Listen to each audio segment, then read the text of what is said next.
Hello fellow collectors and welcome to Long's Toys. Today we are taking a look at the Razor Crest from the Star Wars Mission Fleet line from Hasbro. This is kind of the big ship of the year. Usually we get about one big ship. Last time we got the Millennium Falcon. This time we're getting the Razor Crest, which makes total sense. Mandalorian very popular right now. Although, spoilers, if you haven't seen Season 2, spoilers, fair warning, he loses the ship at the end of the season. So, I don't know if he's going to rebuild it, or if they're just going to give him a completely different ship. You know, if we're going to get like a Razor Crest 2, and it's like somewhat similar but different, time will tell. We'll have to wait and see. But still a very cool ship. Very excited to have it in the Mission Fleet collection. Front of the box here, very cool artwork. Really like this quite a bit. We just have a picture of the figure. We used to have kind of a little open window to see the figure in a plastic tray. But because they're moving away from plastic packaging, you know, now you just kind of have the full front of the box with some cool artwork here, which I like quite a bit. On the top of the box here, you can see some of the other vehicles that are available in the Mission Fleet line. Not really anything going on the bottom there. Over here on the side, it shows, I guess, this is the weapons rack. One of the panels open there on the side says Mandalorian down there on the bottom, because of course that's the show that it's from. Some more features demonstrated here on this side, and then if we spin around to the back, it shows the vehicle actual one-to-one actual size, so that's pretty cool. All the accessories and everything. Looks like he does come with a couple extra weapons for that weapon rack, which is pretty neat. Got the missile firing gimmick. Of course, we get the Mandalorian and Grogu, but of course, by this point, if you've been collecting this line, you probably have 2 or 3 of each of those by now, so not going to be anything new or exciting. I don't think either of these is different in any way from the previous releases, so it's just another Mandalorian and Grogu because we just have tons of them now. So in any case, that's pretty much it for the packaging. I'm going to go ahead and get this out of the box. I'm sure there'll be some light assembly required, and then we'll take a closer look. Alright, so here it is all together out of the box. Very minor assembly. There's not really much you have to do. Real quick, we'll just take a look at Mando and Grogu, because like I said, I really don't think they're any different from the previous releases as far as I can tell. He does have the cape here, which you can just pop off. And then he does also come with the giant jetpack, which you can just peg in instead. And articulation's pretty standard. You have the head on a ball joint, so you can look down, look up, tilt side to side, spin side to side. You have the hinge in the shoulder as well as the rotation. You have a wrist rotation, and then you have 90 degrees in the hips. So like I said, I really don't think... Now there's a little bit of brown paint here, and I don't know if that's a mistake or if that was meant to be done. But I feel like when he has the full Beskar armor, I don't think he has that paint splotch down there. Unfortunately, I don't have the other ones that I've gotten, you know, through collecting this line handy. Otherwise, I would do a comparison. But maybe I'll take a picture and throw it on Twitter later or something like that if I can dig them out. But yeah, so I don't really know what the brown splotch of paint is there for. But otherwise, I think he looks pretty much identical. Actually, I'm going to leave these off so we can put him in the cockpit later. So I'm going to set him off to the side. And then this is definitely a Grogu we've gotten before. Does the head move? I think the head moves. Yeah, so the head's on a very limited little ball joint. So you can turn the head side to side, look down, look up, tilt a little bit side to side. But that's pretty much it. His feet are just molded in there. And he's holding a little knob to the controls, which he likes. So, very cool. I mean, it's a great little figure. It's just something you probably already own if you've been collecting this line already. But we're going to go ahead and put them off to the side for the moment so we can focus on the Razor Crest itself. It's definitely a little smaller than I expected, but it's still a very, very cool ship. So really the only assembly you have to do, this gun, really you just peg it in. It's got a couple options. You can peg it in here, you can peg it in here, you can peg it in here. So it's just like the normal missile firing gimmick that like every vehicle comes with at least one, and then they have the different pegs so you can mix and match them. You can load up one vehicle with all of the different ones from all the other sets. They're all universal, so you can kind of move those around no problem. And this one actually fires 2 missiles. You just press the button here on the top and you get 4 of these missiles. You just pop it in and then fire. Nothing super special about that. You have these 2 on the side that you actually click in and they will snap in place, so I don't think these are coming back out.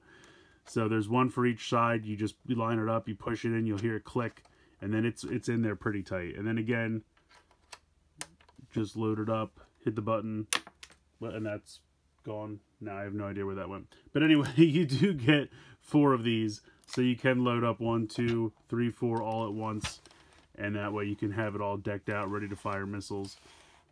So that's really the only assembly, was you had to snap these into place, and then you had to put this section on. So if I push this back, this is all one solid piece, and it kind of rattles because these little pieces in here spin. There's nothing to make them spin; they're just capable of spinning. But literally all you do is you take this, you put it in like this, and then that clicks into place. And that's really, between snapping these on the side and clicking that into place and pegging that in, that's all the assembly that had to be done. So I'm going to go ahead and take this back off, just because it's going to let a lot more light in here while we're actually taking a look at the features of this thing. But it's very easy to clip on and off. So first up here, we'll take a look at the cockpit. So this opens up, and it looks pretty great. You have, you know, these 2 red seats in here. A lot of molded in detail. It's going to be kind of hard to see just because of the way light is, but you can see all the kind of painted controls up here in the front. You've got some molded in detail here on the sides, more controls and things, which is pretty cool. And the way this works is you can fit 2 regular figures in here if you want, so I'm just going to use Mando to demonstrate. So you could sit a regular character here. You could sit Mando, of course, here at the controls. Or they give you this like little bed for Grogu, and how this works is because there's kind of this little like knob control stick here, you can wedge this into the seat, and then he sits in here like this. Now, it doesn't really, you know, keep him from moving all around, but I guess it keeps him from moving a little bit. I think it would have been neat if they would have put like a little magnet in here and a little magnet in his foot, so that when you put him in there, he kind of stayed in place, so that you could close this up and he wouldn't move around. Now, I can't imagine he's going to move around all that much, because there's just not a lot of space, not a lot of place for him to move around. But he will kind of fall over. But I just thought that was neat. They give him this little bed. It just kind of looks like a little dog bed, honestly, for him to sit in, just so that you can kind of, you know, because if you just put him in here like this, he kind of just move all over the place. So I think that's kind of smart that they gave you the accessory. But they also made it removable, so that if you do want to put a normal character in here, you can still fit a normal character, and that way you don't have to always have it just be a spot for Grogu. So I appreciate that. I think that's fun. He gets like a little booster seat. So that's pretty much it for the cockpit. Over here we have a ramp that comes down. Now, unfortunately, you can see this is part of the cockpit here. So that's, you know, that's the recessed area for them to sit in. So I feel like having the gangplank or doorway open, whatever you want to call it, and he can't even walk in because his head hits there, that's a weird decision in my opinion.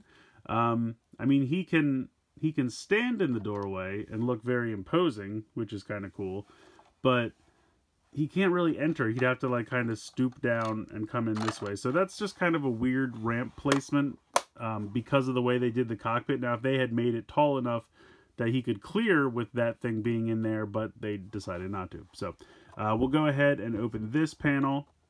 And they have these little indentations so you can kind of get your nail in here to open them up, which I appreciate, because otherwise they'd be pretty impossible to open up. So you have this one here on the front, and then you do have a plank back here as well. So I think that one works a lot better. That makes sense. You can have characters go in and out. The directions actually show that you can put one of the speeder bikes. So if you have the speeder bike from like the IG-11 set or the first one that Mando came with, you can actually wheel it and it'll fit inside here. So if we push this back down, you can see, I mean, and the nice thing is this won't get in the way of the speeder bike, so you could put it all the way inside and it will actually have enough room to store there. Again, I don't have one handy, I wish I did, but you can go ahead and fit the speeder bike in here. There's plenty of room down here in this area. Now, if we're taking a look at the inside here, there are some stickers, and I'm going to try to get this so the glare doesn't completely wash them out. But let me zoom in. So you can see, now these come pre-applied. They're just kind of big stickers over here, just to kind of give you like the side of the ship, some cargo netting, things like that. Here's the weapons rack, which we'll get back to in a minute. And then there's some more down here. And then over here, there's actually some molding. You can see some things molded in there. And I apologize, I wish I could get more light in there. But unfortunately, even if I open this, I don't think that's going to make a difference. So there is some molding there, but mostly it's just stickers. But it's nice. They come pre-applied. Like I said, you don't have to worry about trying to... Because it would be ridiculously impossible. I mean, some of these wouldn't be too bad, but trying to get stickers applied down in here, that just would not have happened. But anyway, we do have the weapons rack. And what I really appreciate about the weapons rack, it's got plenty of clips. And you can see how the outlines of the weapons are all molded into that piece of plastic. So you know exactly what to put where. And you do get a ton of weapons with this. So if we go through, of course we have the standard rifle that Mando always comes with. And I believe we have his standard gun as well. You get like an Imperial blaster. This is kind of like a Stormtrooper standard issue kind of a thing. You have this larger rifle, which I believe came with IG-11. You have this gun, which looks like Boba Fett's gun, if I'm not mistaken.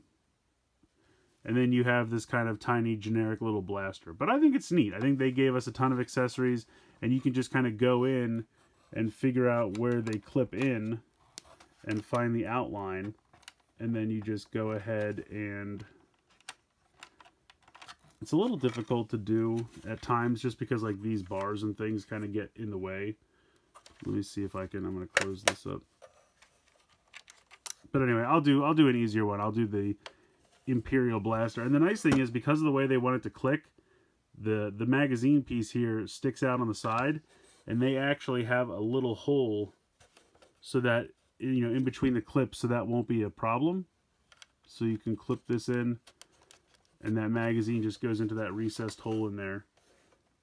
So that's pretty cool. I'm going to go ahead and just do the rest of these real quick because, you know, watching me do this on camera is not going to be fun. But I want to show you the finished off and completed weapons rack.